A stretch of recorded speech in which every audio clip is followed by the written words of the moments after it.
यम लोक के मार्ग और चारों वर्णों का वर्णन। मुनि बोले, भगवान आपके मुख से निकले हुए पुण्य धर्ममय वचनामृत से हमें तृप्ति नहीं होती, अपितु अधिकाधिक सुनने की उत्कंठा बनी रहती है। मुने, आप परम बुद्धिमान और प्राणियों की उत्पत्ति, लय और कर्म गति को जानते हैं, इसलिए हम आपसे और भी प्रश्न करते हैं। सुनने में आता है कि हम लोग का मार्ग बड़ा दुर्गम है, वह सदा दुख और क्लेश लेने वाला है तथा समस्त प्राणियों के लिए भयंकर। उसकी मार्ग में लंबाई कितनी है तथा मनुष्य उस मार्ग में हम लोग की यात्रा किस प्रकार करते हैं। मुने, कौन सा ऐसा उपाय है जिससे नरक के दुख की प्राप्ति न हो।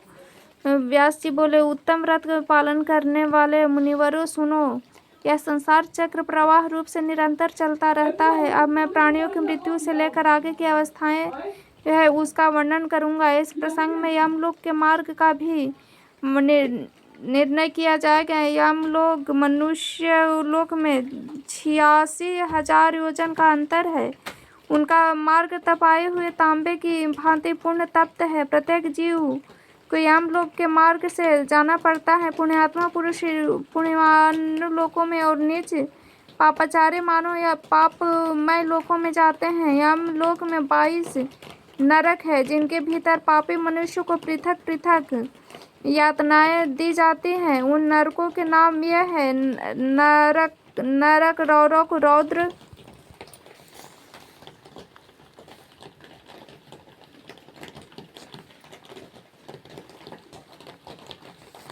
ईंधन के ही उदित की हुई अग्नि की भांति बढ़कर मर्म स्थानों को विदीर्ण कर देता है। तत्पश्चात उदार नामक वायु ऊपर की विदीर्ण की ओर उठता है और खाए पिए हुए अन्न जल को नीचे की ओर जाने से रोक देता है। उस आपत्ति की अवस्था में उसी को प्रसन्नता होती है जिसने पहले जल, अन्न एवं रस का दान दिया है। जिस पुरुष को श्रद्धा से पवित्र किए हुए अंतःकरण के द्वारा पहले अन्न दान किया है, उस रुग्णावस्था में अन्न के बिना ही तृप्ति लाभ करता है। जिसने कभी मिथ्या भाषण नहीं दिया, दो प्रेमियों के पारस्परिक प्रेम में बाधा नहीं डाली तथा जो आस्तिक और श्रद्धालु है, वह सुखपूर्वक मृत्यु को प्राप्त होता है। जो देवता और ब्राह्मणों की पूजा में संलग्न रहते हैं,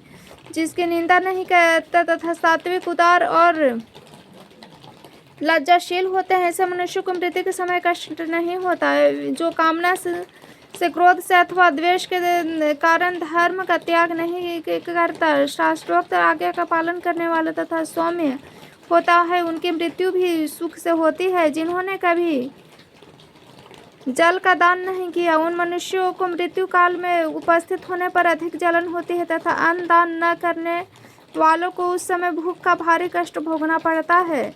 जो लोग जाड़े के दिन में लकड़ी दान करते हैं, वे शीत के कष्ट को जीत लेते हैं। जो चंदन दान करते हैं, वे ताप पर विजय पाते हैं तथा जो किसी भी जीव को उद्वेग नहीं पहुंचाते, वे मृत्यु काल में प्राण घातनी क्लेशमय वेदना का अनुभव नहीं करते।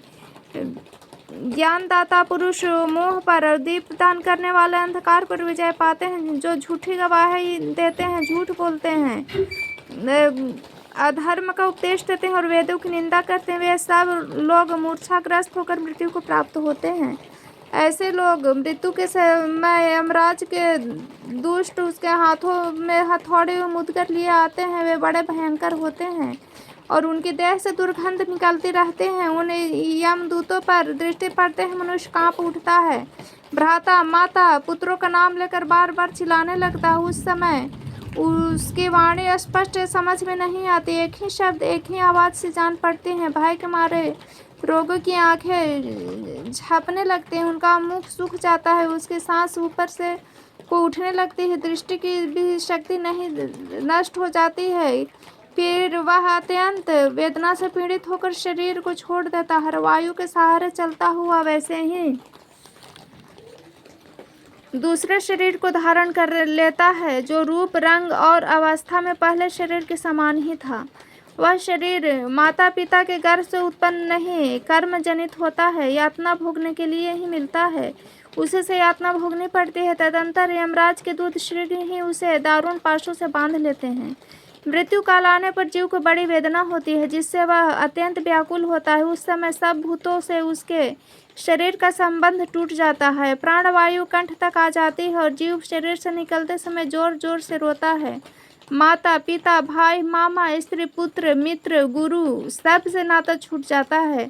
सभी सगे संबंधी नेत्रों में आंसू भरे दुखी होकर उसे देखते रह जाते हैं। वह अपने शरीर को त्याग कर यमलोक के मार्ग पर वायु रूप होकर चला जाता है। वह मार्ग अंधकार पूर्ण अपार अत्यंत भयंकर तथा पापियों के लिए अत्यंत दुर्गम होता है।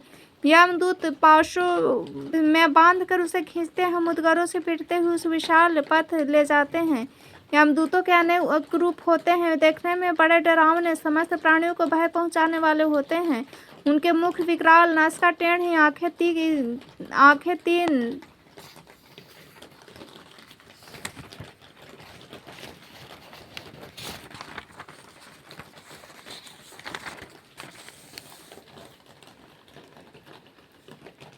ढोठी कपोल और मुख फैले हुए, होठ लंबे होते हैं। वे अपने हाथों में विकराल एवं भयंकर आयुध लिए रहते हैं। उन आयुधों से आग की लपटें निकलती रहते हैं। पाश, संकल और डंटे से भय पहुंचाने वाले महाबली भयंकर यम किंकर यमराज की आज्ञा से प्राणियों की आयु समाप्त होने पर उन्हें लेने के लिए आते हैं। जीव यातना भोगने के लिए अपने कर्म के अनुसार जो भी शरीर धारण करता है, उसे यमराज के दूत यमलोक को ले जाते हैं और उसे कालपाश में बांधकर पैरों में बेड़ी डाल देते हैं। बेड़ी की सांकल वज्र के समान कठोर होती है। यम कीकर क्रोध में बाहर कर उसे बंधे हुए जीव को भली भांति पीटते हुए ले जाते हैं। वह लड़खड़ा कर गिरता है, रोता है और हाय बाप, हाय मैया, हाय पुत्र कहकर बार बार चीखता चिल्लाता है। तो भी दूषित कर्म करने वाले उस पापी को वे तीखे शूलों, मुद्गरों, खड्ग और शक्ति के प्रहारों से, वज्रमय भयंकर डंटों से घायल करके जोर जोर से डांटते हैं। कभी कभी तो एक एक पापी को अनेक यमदूत चारों ओर से घेर कर पीटते हैं। बेचारा जीव दुख से पीड़ित हो मूर्छित होकर इधर उधर गिरता पड़ता है, तथापि वे दूत उसे घसीट कर ले जाते हैं और कहीं भयभीत होते हैं, कहीं त्रास पाते हैं कि लड़खड़ाते हैं, कहीं दुख से क्रंदन करते हुए जीवों को उस मार्ग में जाना पड़ता है। यमदूतों के फटकार पड़ने से उद्विग्न हो जाते हैं, भय से व्याकुल हो कांपते हुए शरीर से दौड़ने लगते हैं। मार्ग पर कहीं कांटे पीछे होते हैं और कहीं दूर तक तपी हुई बालू मिलती है। जिन मनुष्यों ने दान नहीं किया वे उस मार्ग पर जलते हुए पैरों से चलते हैं। वे जीव हिंसक मनुष्य के सब ओर से मरे हुए बकरों की लाशें पड़ी होती, जिनकी जली और कटी हुई चमड़ी से मैदे और रक्त की दुर्गंध आती रहती है। जो वेदना से पीड़ित जोर जोर से चीखते चिल्लाते हुए यम मार्ग की यात्रा करते हैं। शक्ति, भिंदीपाल, खड्ग, तोमर, बाण और शूलों से उनका दिखोवाला से अंग विदीर्ण कर दिया जाता है। कुत्ते, बाघ, भेड़िए और कौवे उनके शरीर का मांस नोच नोच कर खाते रहते हैं। मांस खाने वाले लोग उस मार्ग पर चलते समय आरे से चीरे जाते हैं। सुअर अपने दाढ़ों से उसके शरीर को विदीर्ण कर देते हैं। जो अपने ऊपर विश्वास रखने वाले स्वामी, मित्र अथवा स्त्री की हत्या कराता है, वे शस्त्रों द्वारा छीन भिन्न और व्याकुल होकर यमलोक के मार्ग पर जाते हैं। जो निरंतर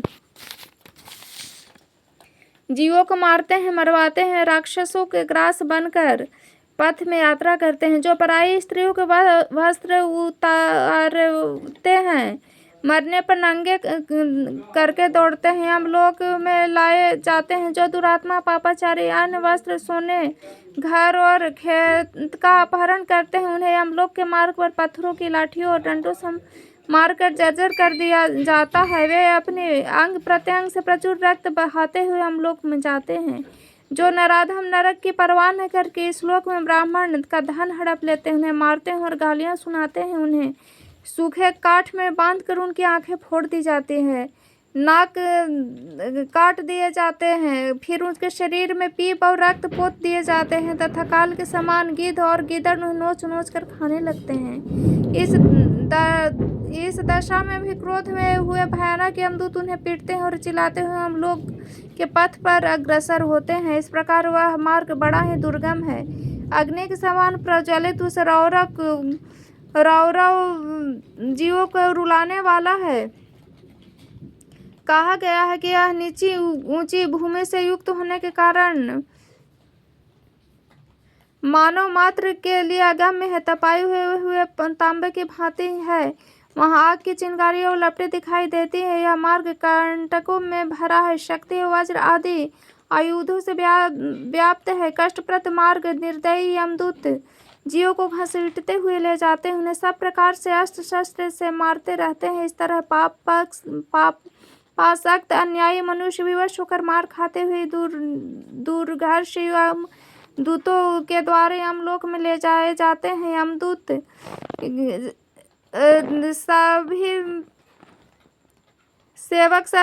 यमराज के सेवक सभी पापियों को उस दुर्गम मार्ग में अवहेलना पूर्वक ले जाते हैं। वह अत्यंत भयंकर मार्ग जब समाप्त होता है तो यमदूत पापी जीव के लोहे के बने हुए भयंकर यमपुरी में प्रवेश कराते हैं जो तपाए हुए हैं। वह पुरी बहुत विशाल है। उस विस्तार का 1,00,000 योजन है। वह चौकोर बताई जाती है। उसके 4 सुंदर दरवाजे हैं। उनकी 4 दीवारें सोने की बनी है जो 10,000 योजन ऊंची है। यमपुरी का पूर्व द्वार बहुत ही सुंदर है। उसके राती हुए सैकड़ों पताकाएं उनकी शोभा बढ़ाती हैं। नीलम पुखराज मोतियों से वह द्वार सजाया जाता है। वहाँ गंधर्व और अप्सराओं के गीत और नृत्य होते रहते हैं। उसके द्वार से देवताओं, ऋषियों, योगियों, गंधर्वों और यक्षों, विद्याधरों का प्रवेश होता है। उस नगर में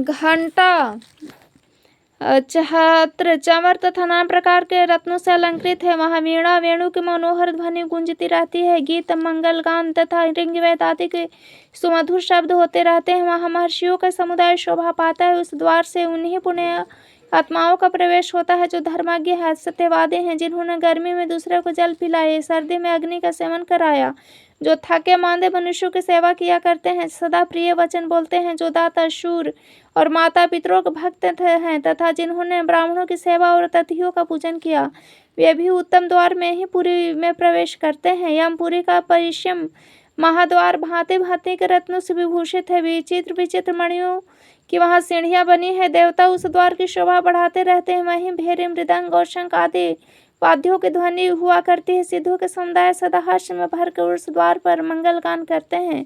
जो मनुष्य भगवान शिव की भक्ति में संलग्न है वे सब तीर्थों में गोते लगा चुके हैं। जिन्होंने पंचाग्नि का सेवन किया वे किसी उत्तम तीर्थ स्थान में अथवा कालिंजर पर्वत पर प्राण त्याग करते हैं। जो स्वामी मित्र अथवा जगत का कल्याण करने के लिए एवं गौ की रक्षा के लिए मारे जाते हैं, शूरवीर तपस्वी पुरुष पश्चिम द्वार से यमपुरी में प्रवेश करते हैं। पुरी का दक्षिणा द्वार अत्यंत भयानक है। वह संपूर्ण जीवों के मन में भय उत्पन्न करने वाला, वहाँ निरंतर हाहाकार मचा रहता है, सदा अंधेरा छाया रहता है। उस द्वार पर तीखे सिंह, कांटे, बिच्छू, सांप, वज्रमुख, कीट, भेड़िए, व्याघ्र, रीछ, सिंह, गीदड़, कुत्ते, बिलाव, गिद्ध उपस्थित रहते हैं। उनके मुख से आग की लपटें निकलती रहती है। जो सदा सबका अपकार करने वाले पापात्मा है उन्हीं उस मार्ग में से पुरी में प्रवेश होता है। वे जो ब्राह्मण, गौ, बालक, वृद्ध, रोगी, शरणागत, विश्वासी, स्त्री, मित्र और निहत्थे मनुष्य के हत्या करवाते हैं, अज्ञाम्या स्त्री के साथ संभोग करते हैं, दूसरों के धन का अपहरण करते हैं, धरोहर हड़प लेते हैं, दूसरों को जहर देते हैं और उनके घरों में आग लगाते हैं, पराई भूमि, गृह, शैया, वस्त्र और आभूषण की चोरी करते हैं, दूसरे के क्षेत्र देखकर उनके प्रति क्रूरता का बर्ताव करते हैं,